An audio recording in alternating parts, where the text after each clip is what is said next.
Welcome into the Action Network podcast presented by BetMGM, the king of sportsbooks. It is NFL Draft Day, April 25th, 2024. It all goes down tonight in Detroit, Michigan. I have enjoyed the Roger Goodell M&M commercial leading up to this point. As you guys were chatting last night in our Slack channel, our guests on this podcast are fired up for today and for the next couple days. A lot of buildup, and the NFL's done a good job of building this. I hope those of you that have tuned in to our preview shows, our update shows, each of the last 7 or 8 Mondays, that you've had some value. But for our purposes today, this is NFL Draft Best Bets 2024. We are trying to give actionable content leading up to Thursday night, 8 o'clock, when the Chicago Bears are on the board. Brendan Glasheen in the host chair with Travis Reed, Evan Abrams, Jacob Wayne, the normal cast of characters. We're back here on Thursday. I will plug quickly before we get going. We will be back with an overnight episode into Friday morning that will be available previewing day 2 of the draft and using Thursday as sort of a barometer, a reactionary pod, but more so to figure out what can be done Friday based on what happened here on this Thursday night. So first, as we've done every Monday, guys, I'll go to Travis Reed first. Any bets at current prices that you like right now on draft day? Yeah, I'm still not buying the Michael Penix in the first round. And you can get Penix over 32.5 at plus 275 now. So I really like that one. It's going to take a trade back into the back end of the first round, for Penix to go in the first. I'd be really shocked if like the Raiders or Broncos just took him there at like 12 or 13 or something like that. So I think at plus 275, that's a good bet. I think I just don't see him as a first round talent. There's just a lot of question marks there, between age and just accuracy and other things like that. So plus 275, not to be picked on Thursday. And then maybe we'll discuss his landing spot on tonight's show. Okay, very good. And we'll tie in some news and notes that we've found, and most of it's coming in fast and furious on Thursday morning. We're recording just after noon Eastern on Thursday of draft day. Peter Schrager, Daniel Jeremiah, both plugged in guys with the league, both put out their final mock drafts, and they've got Michael Penix going 13. Both of them have Penix going 13 to the Las Vegas Raiders in their latest mocks. But Travis ain't buying it. Here on Tuesday. I think they're trying to match the team, and I could see that, but I think that's much more likely that the Raiders trade up on day 2 and try to snag him there. I just don't. Yeah, I'm not buying that they're going to just sit there and take him at 13. Okay, very good. And to be a first-round pick, Penix's number now minus 400, just to tie it into the draft position number that Travis gave out. Jacob Wayne, what's on your mind as a potential price point, a bet that you can make right now on draft day? Well, Travis took mine, but that's all right. I came with a backup plan. I like the Chiefs to draft an offensive lineman with their first pick. Can still get that around even money. And there's a few factors in play here as to why I like this. Talked about this on the show previously, bought it at a better price point, but I still think you can buy this number. The Chiefs are obviously being linked to a wide receiver because of the issues with Rashee Rice, expecting him to have a multi-game suspension. But even still, their offensive line is not in great shape. Hard for me to believe that they're comfortable going into next season with Wanya Morris and Juwan Taylor as their starting tackles. I think they're going to be looking for a tackle here. We could also see if the top 6 wide receivers are all off the board, being Marvin Harrison, Rome Odunze, Maliki Neighbors, the 2 Texas receivers, and then Brian Thomas. If all those guys are gone, I don't see another receiver that's really going to go in the first round. Talked about it previously, still love under 6.5 first round wide receivers. So if all those guys are gone, or even if one of them is still on the board, I can see the Chiefs going with the tackle here. The buzz has been significant around that position for them. So around even money, I like the price point. Okay, excellent. I'm seeing some minus 120s out there. Receiver files in next after O-line. So O-line, even money, receiver at plus 120. Corner would be next as far as the favorites for the Chiefs. Position of first player drafted. They have the last pick of the first round tonight. Evan Abrams, how about yourself? Love the Chiefs offensive lineman. I think that's a great angle. I'll stick. We've been talking about Mitchell over 27.5. I'm going to stay with it. I see a ton of opportunity there where he actually lands in the first round, but it's 28, 31, in that zone. So 27.5, still good by me. It's under 180 a few books. So on that, I think Mims under 22.5. still the right bet. I see him coming in potentially at 20, maybe 21. So I think that is a good angle. I'm trying to look here. So last night, I actually did a little bit of a parlay, which you can do at a few different books. I had Chop, Guyton, and Kool-Aid to go into the first round at minus 120. That is now up to minus 160. It looks like I would still take it at that price. I still think all three are more than likely to get in there. And I had Kool-Aid in the first round at minus 200 last night. That is now 450. So we're going to pass, but that is another way to potentially do that. A lot of stuff going on here. I think there's a good bet on Latu we could talk about in a little bit, but best bets wise, I think that's probably the best on the board right now. There's also a fun linebacker thing I think we can walk into. Okay. So at the top of everyone's mind is what's going to happen the first 4, 5, 6 picks. And I stop at 6 because of the New York Giants and the JJ McCarthy over under draft position of 5.5, the under at minus 160 right now for JJ McCarthy. So there's plus money out there for McCarthy to go over that, which could in theory be the Giants. It could be the Vikings. It could be the Denver Broncos. Some of the chatter from Schrager on the NFL Network this morning. So the consensus right now is Williams and Daniels to go 1, 2 respectively. Drake May at 3, we think. There's conflicting reports about what the Patriots are going to do at 3. I bring all that up to tie it back, Travis. Folks that might be tuning in for the first time in terms of trying to find a draft day bet and they haven't put anything in a portfolio, they're just starting their card today. What would be your advice, especially at the top of the draft? Like we've been, just to kind of give an example, we've been doing this for 6, 7 weeks, and you guys, Jacob and Travis, Evan has tied this in as well. You guys played both sides of the coin on picks 2 and 3 with May 2 or Daniels 3 or Daniels 2 and May 3, and you got even money. Therefore, you're in a great spot as far as hedging your bets. That's gone now. So what's the advice to people that are diving in for the first time today? Yeah, I think you don't want to just go with what the chalk is at this point. You want to bet on that chaos. I really like the position over unders, especially if you just want to hit like 5 or 6 of them all at plus money and just root, like I said, just root for that chaos to take effect. We still haven't even gotten like a Laramie Tunzel moment where, you know, he's wearing a gas mask, smoking a bog, and he just drops 10 spots for no reason. So we're still on deck for stuff like that. Yeah, at the top, we could see a bunch of trades. We've seen rumors that, you know, they trade out of 3, but then somebody trades back up to 4, and then somebody trades out of 5.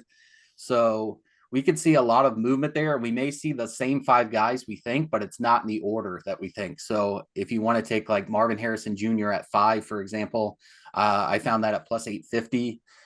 We've screened to shop around. That's especially important now while lines are moving. Some books are going to be slower than others. So before you place a bet, look at 2 or 3 different spots and see, okay, where's the best number for this? That's especially key for today.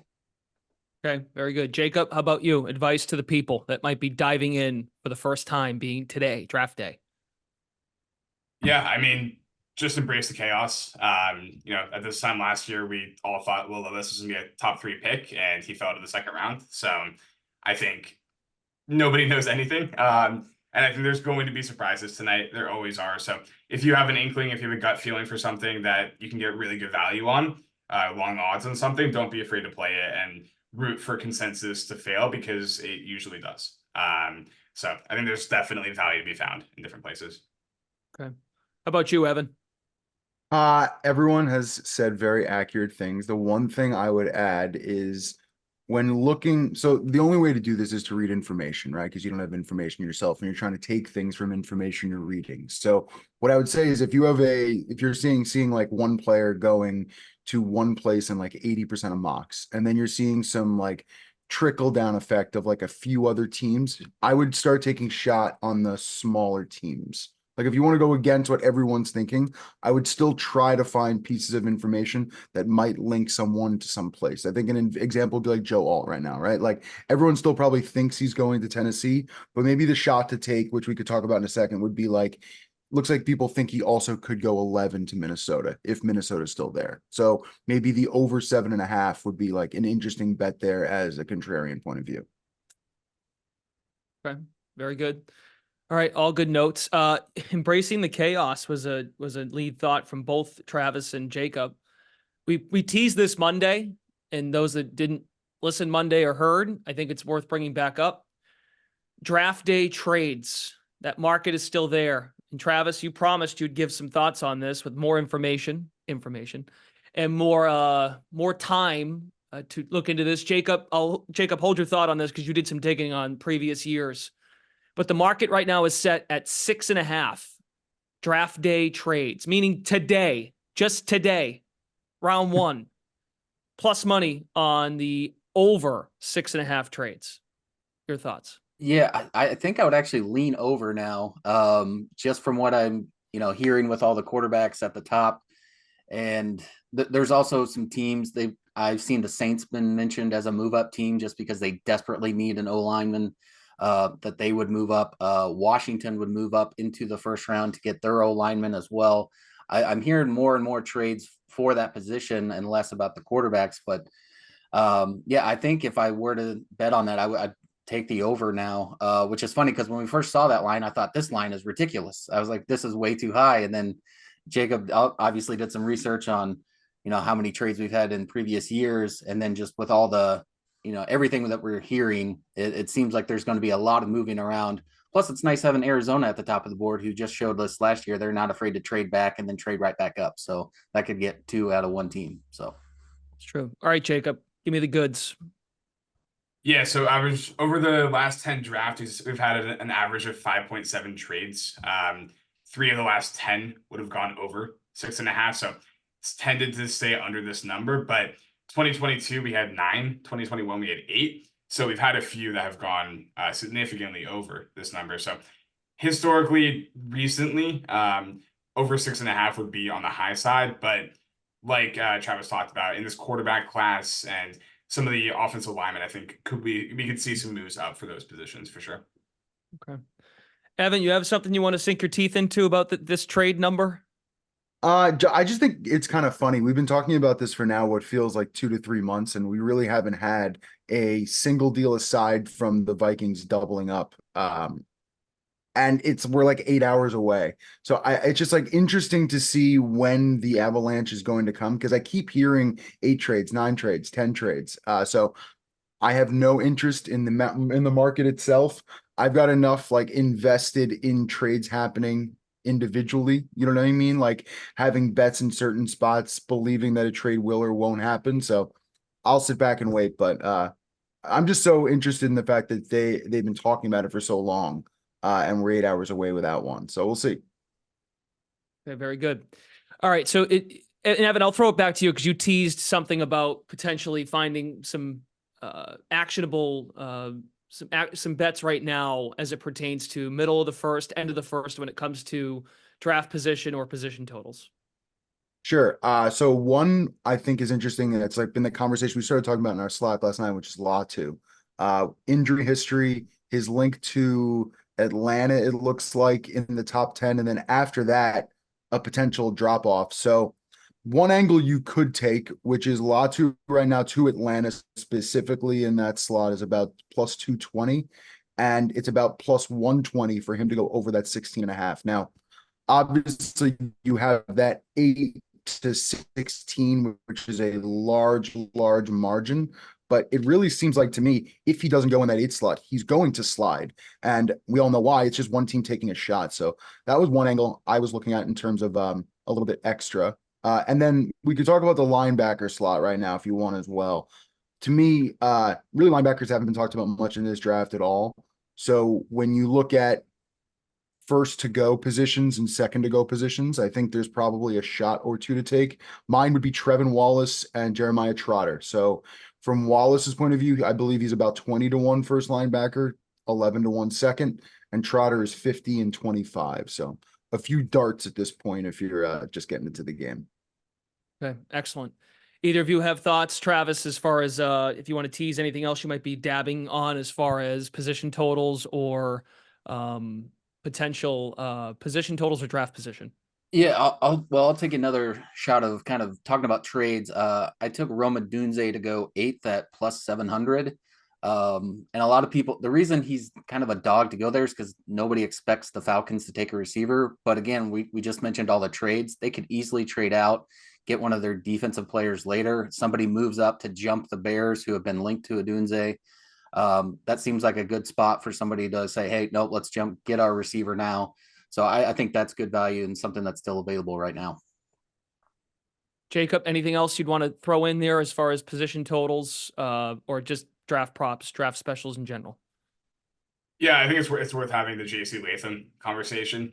Yes. His odds have been ridiculous. He's skyrocketing. He's up to, I think, the favorite now to be the number 5 pick. Dana Jeremiah had him there in his mock. A lot of mocks have him there right now. I would remind people, though, a lot of these mock draft competitions, they give you points for landing the player to team fit. So even though, like, they might be wanting to pair the Chargers with JC Latham, but that might not happen at 5. That could be if the Chargers trade down, the team moves up for a quarterback, Chargers trade down, and they still get Latham wherever they end up picking. So with that being said, I still think there's value on Joe Alt to be the first tackle taken. That's moved all the way back down now to minus 200. It climbed as high as, I think, minus 600 maybe it got to. I still see Alt as clear top tier of the tackle position in this class. I don't think Latham should be quite in the same conversation. And if the Chargers stay at 5, I think Marvin Harrison could end up being the pick. If the Cardinals are the team that moves down and a team moves to number 4 to take a quarterback, Marvin Harrison's still on the board at 5, would be really difficult for me to see the Chargers taking Latham over Harrison if he's still available. So I played a little bit of Harrison at number 5 pick, and then I played a little Joe Alt to add to my position to be the first offensive lineman taken. Okay. And I think Travis called this out, plus 850, Harrison to go 5th a few moments ago. Yep. And right now I'm seeing first offensive lineman selected. Latham is at plus 130, as you said, Alt minus 200 at this stage as we record just after noon Eastern on draft day. All right, Chen. I mean, at this point, let's just do some final thoughts. We did some exactas the other day that we threw out there, Evan. We did exactas on Monday. That market, the top 5 market, actually, top 5 exactas locked, but the top 3 was open, and now everything's back open. But some final thoughts, some final dart throws before we wrap it up for later tonight. Yeah, so I actually was on that. It's funny he mentioned Odunze because I actually bet him 9th and 10th as a shot as well. Him going 9th, obviously Chicago plus 410 still out there in the market. And then I got 8-1 on him going 10th to the Jets. I mean, Bowers is kind of making his way, what seems like, out of the top 10 in a lot of different people's mocks. I kind of think that if it's Bowers versus Odunze there at 10, I think the Jets might go with the wide receiver.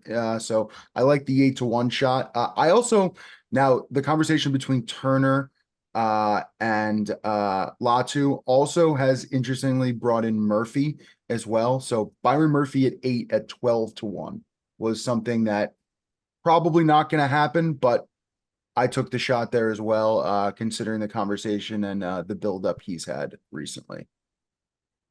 Final dart throw, Travis. Any final thoughts before we wrap? Yeah, if you're just now making some bets and you're wondering what to do, I love the player over unders, especially getting plus money on one side. Like I'll just fire some out here, like Fuaga over 13.5 plus 135, Graham Barton over 21.5 plus 215, and just keep going down those. There's probably 5 or 6. Just pick some that you like, because these are mostly going to be coin flips. And like I said, if you're getting that plus money, you just try to hope to hit like 40% by the end of round 1, and kind of squeeze out a profit that way. That's a good way to build your card if you haven't started making any bets yet. And Jacob, you threw out, did you just say a second ago, Roma Dunze 10-1 to go 8? That was Someone said Travis that. or Evan, not me. Yeah, that was me, but it was plus I think it's 7-1. Okay. See, number 8, Roma Dunze, 10-1 right now. Okay. See, that's, again, shop around. Okay. Sorry, just, I'm trying to make sense of all of it. Jacob Wayne, final thoughts, final picks. Here's your chance. Yeah, under 4.5 first-round quarterbacks. I'm still fading the Penix baby. type. I agree with what Travis said to lead us off at the top. Brandon Anderson had a great article on this, and one nugget that I loved from that is these 2 guys would be We've only seen 2 quarterbacks older than Nix or Penix drafted in the first round in NFL history. And we've only ever seen 5 quarterbacks in the first round 4 times in NFL draft history. So it would be somewhat historic to see Penix or Nix come off the board in the first round, and I'm fading the buzz right now. So you're not into, there's a special out there, 6+ quarterbacks first round. You're not you're not into it. No. All right. Yeah, I don't think so. Travis, how you feeling about JJ McCarthy right now with your position? It's questionable. I could see it. I've seen rumors that he goes 3rd. I've seen rumors that, he goes 6th to the Giants. I think the most likely is probably still 5. Somebody trades up, Chargers move back. So we'll see. I wouldn't bet on it now, knowing all the information that we have, but embracing that chaos, and we'll see where he lands. Chargers to trade their 5th overall pick before the selection is made. Yes is at -120. No at -110 right now. That feels about right. Yeah, it feels like a coin flip of whether or not they take their pick or not. A coin flip and they get the VIG. It's always fun. Mm-hmm. Yeah, no kidding, right? Might as well wait till February for the freaking coin toss. All right, fellas. I think that's it. We wanted to keep this short and sweet. We do come back to you overnight. We'll be here. I think, are you all coming to the, you're all part of this tonight, right? Okay. You're all nodding. Good. We didn't confirm that. Very good. So Jacob, Travis, and Evan, myself, we're all back later tonight in the wee hours of the morning, reacting to what happens in the first round, but more importantly, what is actionable for day 2 coming your way on Friday. So be on the lookout for that pod. If you're a night owl, that could be out as early as 1:30, 2 a.m. Eastern. But if you wake up Friday, it'll be there. And who knows when, if and when we go to bed. So, but who cares, right? Didn't Jacob say this is like Christmas for him? Is this your Christmas? It's Christmas Day, man. Fired up. Love it. Okay, excellent work and great work by all you guys leading up to this particular show today from our previous draft preview episodes. Betting updates for the 2024 NFL Draft goes down tonight. We'll be back overnight, as I mentioned, for Travis Reed, Jacob Wayne, Evan Abrams, Brendan Glasheen. Thanks for tuning in to our NFL Draft 2024 Best Bets episode. Back overnight with the Day 2 preview. Thanks for listening to the Action Network podcast presented by BetMGM. Good luck. Enjoy the first round.